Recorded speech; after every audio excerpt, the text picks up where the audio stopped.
All right, so today what we want to do on this one big Sunday, Pastor Anthony and I want to take a little bit of time to do something different from a regular sermon.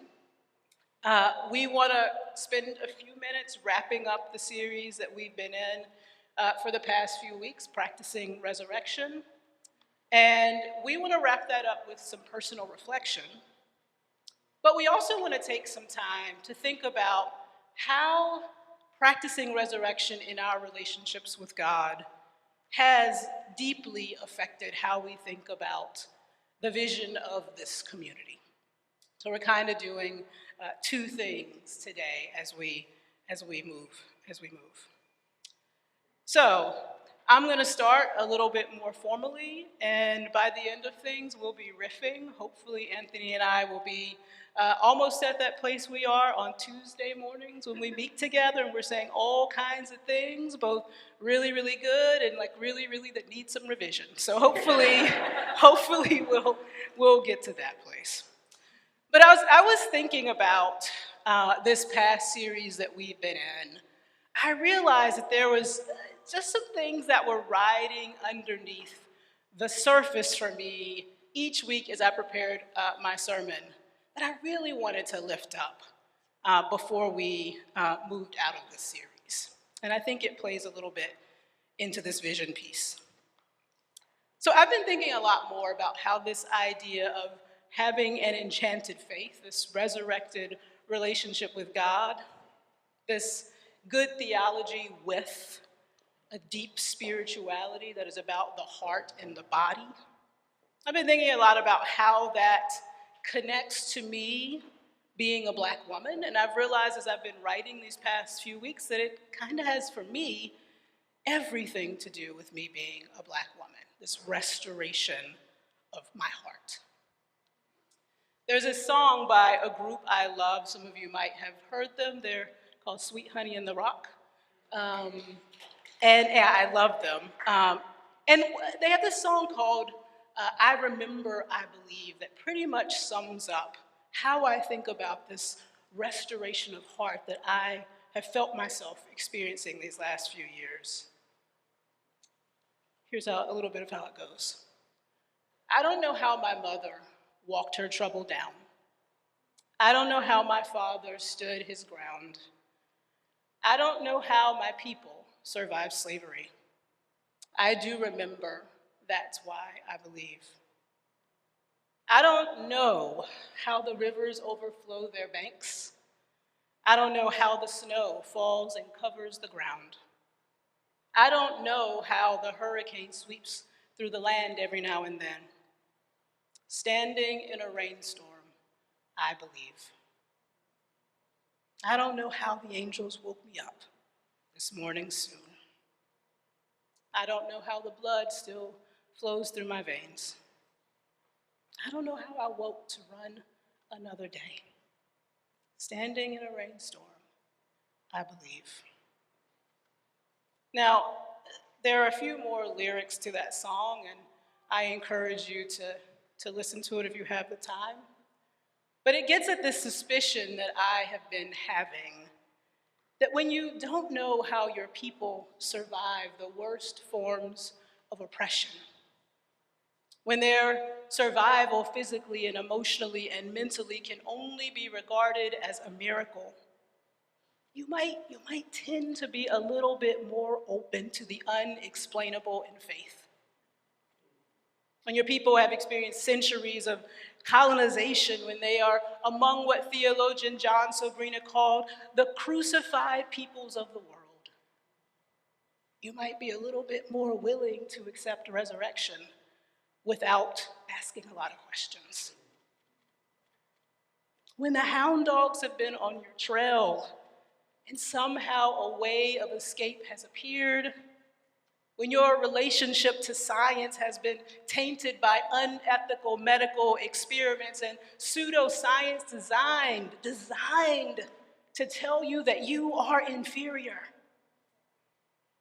when your spirituality has been one of the only protective forces against assimilation and cultural erasure, you tend to be a little bit more open to what cannot be rationalized. Now, for some of us in here, some of us who are people of color, those things have meant that our deconstruction and reconstruction in terms of faith has maybe looked a little bit different, maybe in some ways that we have struggled to put into words.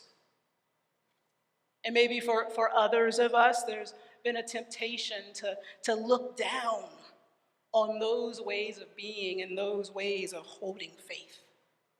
This openness to help from the outside and the appearance of a way out of no way. And I will say that I am a little bit ashamed that it's only been in the past few years that I've been able to name what an immense gift that this way of holding faith really, really is. Writer and revolutionary thinker, and somebody you've heard me name a million times and will hear me name a million more, Audre Lorde. She once wrote, "The white fathers told us, 'I think, therefore I am.' The black mother within each of us, the poet, whispers in our dreams, 'I feel, therefore I can be free.'" For me, remembering that my people's survival in this country is nothing short of a miracle has been really the major factor in grounding me in a relationship of aliveness with God. They survived absolutely because of their ingenuity, no questions asked. They were incredibly creative thinkers, and they had to be just as we have to be when we think about how to escape systems of domination. But in my gut, I also know that they survived because help came from the outside, beyond categories of logic. They stood, by and large, in a posture of openness because they had no choice. Yet that posture of openness is a legacy that I want to embrace every single day, even though I do have a choice. I think that it's the posture that leads to wholeness. I suspect it's the posture that leads to wholeness. We don't just think, we feel. And in that, there is this riotous kind of joy that is at the center of the world, that holds the world together. And part of why I am passionate about this church is that we think and feel we're committed to engaging our questions and to learning faithfully and to expressing doubt and to allowing our faith to evolve when it needs to. But we also tend to our hearts. We tend to our hearts by accepting the romance of the God of love and the romance of the world around us. And you might be surprised that I think this, but I think there aren't enough churches like this, y'all. I think there aren't enough churches like this who are non-denominational and prioritize modern worship and hold to progressive theology, who are about curiosity and learning, who use the language of wonder beyond skepticism and gratitude beyond control. And all of that is really the language, it's the language of dreams, it's the language of dreamers, it's the language of miracle and of grace and of utter and sheer gift. Now, I'm going to go really practical for a second and say that the goal of this pastoral staff, Anthony and I, is to add a Sunday morning service in the fall. That is our hope and dream. We want to extend our reach and not to grow big or be successful or seem successful or something. But it's because we know there aren't enough churches where people can experience this kind of faith. And because of that conviction, we're going to kick off today our fundraising campaign for the week. I told y'all I was going to get practical, okay? So that got practical quick. So we're kicking off our Reimagined fundraising campaign. Yes, yes, yes. So our goal is to raise $15,000 between this Sunday and next Sunday. We've invited folks in this community to use their influence on social media networks to really let people know what this church is up to and to invite their networks into the process of funding. Over 40 people have committed to this, which I'm super excited about that. And yeah, I'm asking today that y'all pray for us as we move through this next week. I'm asking that if you want to help us kickstart the campaign, that you give $50 or $5 or whatever. And I'm also asking that if you want to fundraise, you can do that. There are these little, I think the QR code is up, and there you can scan that and see how to do all that. But the final thing I want to say before Anthony comes up, and the thing I really, really want you to remember, if you don't remember anything else I've said, is that the kind of faith framework that has allowed me to embrace good theology and a faith that is grounded in beauty and joy and delight and mysticism is something that I have learned from marginalized people, that I have learned from queer people and Black people and disabled people and people really that have been colonized the world over. I learned it, and I'm learning it from people who have been historically under-resourced and without power. And here at the table, we talk about being justice-oriented. We talk about being anti-racist. We talk about being feminist. And we have some work to do in defining for us exactly what all of those words mean and discerning what they mean for us here and now in the city. But what that language attempts to do is to commit to talking about power. Dynamics of power, relationships of power. And for me, I've been in my church, in church all my life. And prior to Resurrection City and the table, I had never been in a community that would talk about power. Who holds it? How it needs to shift? Who's centered, who's not?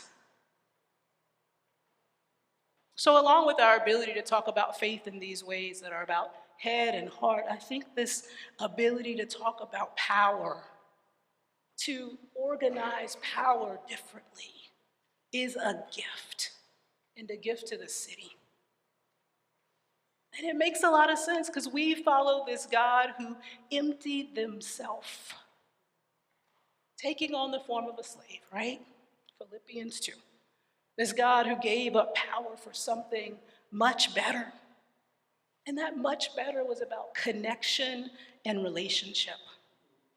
It was about the revelation of love across boundaries. That's good news, and that's the good news that undergirds this community. Come on up, Anthony. Anthony's going to share a little bit too, and then we're going to talk for just a couple minutes.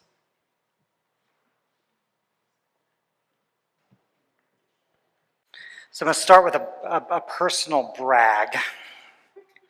I get these weekly emails from Grammarly that says, you are more productive than 99% of Grammarly users.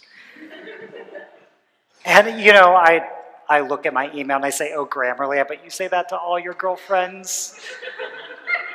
But I also know that, I'm a highly productive person, and I've got my to-do lists and my charts, and I manuscript my sermons and all of that. And so I start with that brag to say that tonight I did not come up, I don't have a manuscript, I don't have notes.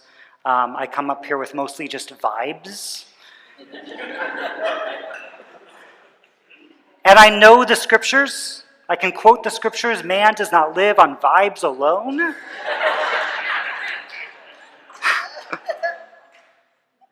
But I also wanted, like, there's this thing going on in my own spiritual life of just like, what if, I told Tonetta this earlier, what if, like, the Spirit actually were here, and the Spirit actually were moving, and the Spirit actually, she was in charge and doing stuff, and can I go with that flow? So here I am. So Tonetta had asked us a question earlier, like the two of us, earlier this week as we were thinking about this Sunday, which was like, what about your own testimony, your own story with God makes the table church so important to you? And sometimes I will admit that I can play like oppression Olympics with myself. One time we were doing something similar to what we're doing right now and talked about the fact that I'm a straight cis white male, and like somebody in good humor booed at me. And like there's a sense of like, I don't know if I deserve the table. I'm not sure like why is it so important to me? And also, I did grow up in poverty, and I did go through the foster system, and I do have a congenital heart defect. And there are all these things in my life that developed this deep sense of like empathy and compassion for those who have been left out in some way. And again, we're not playing oppression Olympics, but I do know something about what it is to be left out. And the reason that a church like the table is so important to me is that you get this experience where you have everybody with all their different stories, and the fact of the matter is we all know something about what it is to be left out. And I am enamored with a God who invites us in, who tears down the walls of left outness. And one of these values that we've been talking about is, it's not so much our goal is to be like a multiracial or multi-ethnic church. I think that's an admirable goal for churches that want that. But they're like, the sociological definition is like 80%. It can be an 80% white church, 20% something else, and that's multiracial. And I feel like it's a better goal, or at least the goal that we want to pursue, is to center the margins. So if whoever has been left out, pushed out, whoever has had like systems and structures set up against them so that they can't belong, to like, well, let's focus on them. Let's not only invite them in, but like have them create the space. And then the further conversation that Tonetta and I have is like, and if not only center the margins, but like, how do we get rid of the systems that make there be margins in the first place? How do we get rid of the systems that make sure that all of the things, LGBTQ people and people of certain races and abilities and people who grew up poor and people who are poor now and people who don't have like the quote unquote American dream sort of family, like how do we make sure that all the things that set that up, like they don't get in the way of people having an experience with God? The other reason I love the table is that like you can have this wide spectrum of the way that people experience God. Really wide spectrum, okay? Like people who, they are praying the rosary, people who are doing tarot, people who are, me. One of the deepest experiences I had with God was walking in the mountains of the Shenandoah with my AirPods in, listening to two Greek professors talk about the Greek of Mark chapter 1. And I felt the presence of God that day, okay? I'm nerding out on Greek, and I know that God is with me. And like, you get a group of people together, and we start singing, and we start lifting our hands, we start raising our voices, we give a benediction, and then no one leaves because they want to keep going. I felt the presence of God. And so the reason that places like the table are so important to me is that there's this wide variance of like just all these ways of experiencing God, and you are welcome. You are allowed to be here. So one of the things that I've said since I got here in 2020 is like, I want there to be more table churches. No, I don't want a franchise. I don't want to be like drive-through McDonald's church. Like I don't want my name or my face on a billboard or a book cover. Please do not do that. What I want are more spaces where someone can show up and they know they are loved. They know that God, as we prayed earlier, has affection for them, not only loves them, but likes them. Yeah.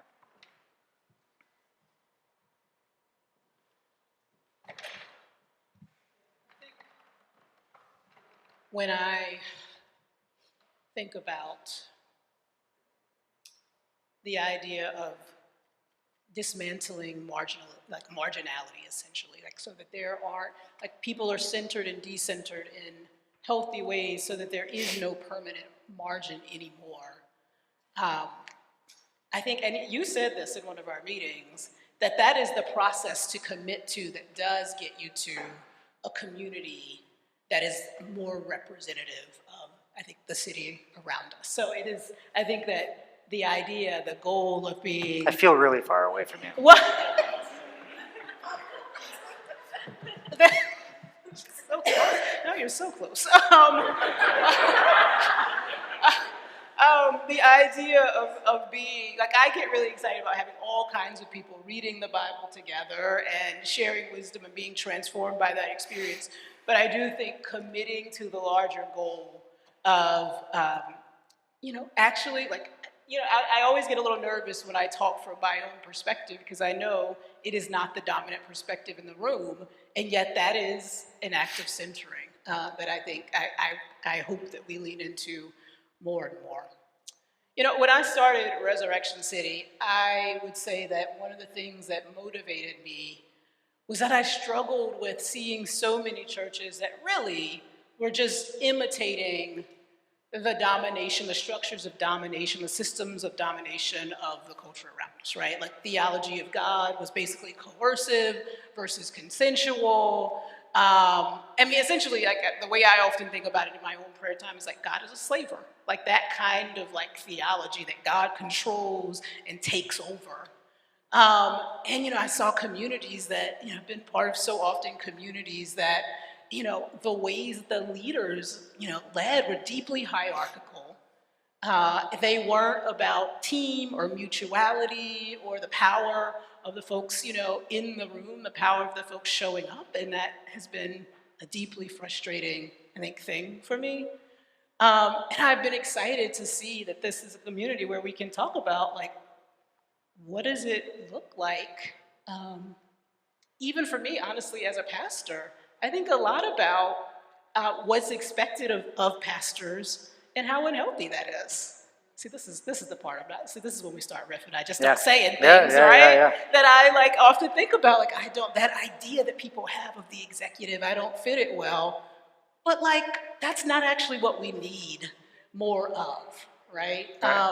So I think a lot about those kinds of things. I think the way, so we made this announcement I think back in February of we're moving towards co-pastoring, right? And the reality is that was a conversation that you and I had before you were even properly interviewed. And then we kept having that conversation, and the elders had this decision towards okay, this is what we're going to move towards. And I feel it's a perfect representation of the table and DC and the way that we work. And that we basically serve as co-pastors. We make decisions together, we plan things together, all of that. And the sort of DC part of it is and can we please have a policy handbook on how this is going to work? And can it be reviewed? And that's good. You need that. I've been in churches, I've been in organizations where you don't have a handbook and you don't have a policy and things fall apart real fast. So I'm not dissing that. But I feel it's that interesting interplay between we riff, we go with the flow, we go on vibes, but you can't live on vibes alone. And you need the structure and the policy and all of that. And I feel that's the sort of interesting place where the table is constantly of God's Spirit is moving in people's lives and people start acting and moving in certain ways, and then how do we catch up to that and make sure that it's sustainable? We didn't talk about fundraising for years. Now we got to talk about fundraising. It's all of that stuff. Yeah, so I love jazz. I made a joke last week about Cardi B. I don't know any Cardi B songs, okay? I like jazz, all right? I like that old school. Give me a little Miles, a little John Coltrane. But I think a lot about when you talk about this flow of, kind of a jazz quartet versus a symphony orchestra. And what does it mean to lean into improvisation and to the voices of everybody in the room mingling and being centered and playing off of each other in terms of gifting and grace and need versus one person or two people at the front kind of directing and orchestrating and making everything look perfect. And jazz is messy. Half the time, I don't even understand jazz. Y'all know, half the time, I don't know about this, but I think it's pretty cool. And so I think that is also part of the leadership style, the community style that we are going with. It's much more an improv, jazz-influenced style than that symphony orchestra. And I'll just say, jazz is great American music. And so I am hoping that this style of church, and I don't mean this in a franchise way, but that this style of church can influence more communities. Yeah. One thing I talk about a lot is that ideas matter. And it matters, the sustainability of churches like this one so that we can put forward different kinds of ideas. Yeah. Two more things I think I want to say, and then we gotta keep going. One, a theme that we keep sensing in this congregation, this community, is the idea of re-enchantment. If you missed our Christmas Eve service, Tonetta gave this amazing talk on re-enchantment, and it can be, I was going to say easy, that's not quite the right word.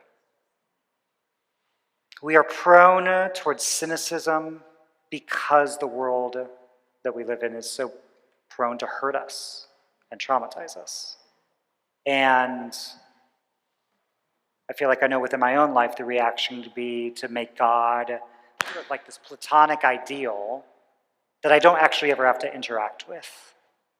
And I know that there are folks in this room that you're hearing God's voice, you've got dreams, you've got visions, you've got the gift of the prophetic, you're speaking in tongues, you're getting inklings from God's Spirit that are moving you towards justice and liberation.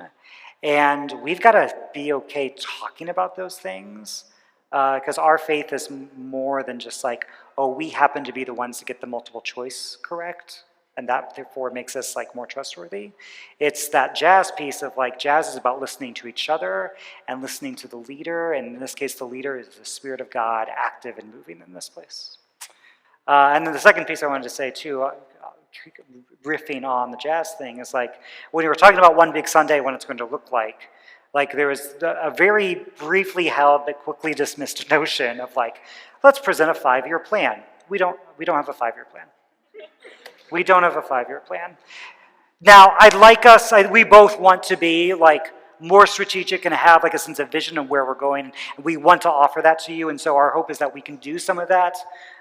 We might have a 5-year plan one year. Yeah, next year maybe. But because the world is as it is, and because you've got the leaders that you've got, and not just us, but the variety of us, it's a lot more of how do we listen to what the Spirit is up to? In the book of Acts, it seems right to God and to us. How do we... Yeah, do you want to finish my thought? Yeah, I think one thing that's coming up for me, and I'm going to risk something here on camera, which is to talk about Hebrew. There is a word, and you will help me if I pronounce this wrong, but it is Hanani, a Hebrew word that you see a couple of different times in the Bible, the Old Testament, and it basically means, Abraham says it basically means, here I am. God is calling, here, and just imagine a person throwing their arms open and saying, here I am. I don't know exactly what you're going to say. I don't know the next move, but here I am. I am present. I am present. And I think that's where we are sensing this community is and is moving toward, just being open and deeply present. This posture of openness to what God is up to. And I feel There are seeds from this 10-year experience of this community, beautiful seeds that have gone into the ground, that have gone deeply into the ground, and that, yeah, that we are now, more and more seeing come to fruition, this vision. And our goal is to say, here we are to that vision. Yeah.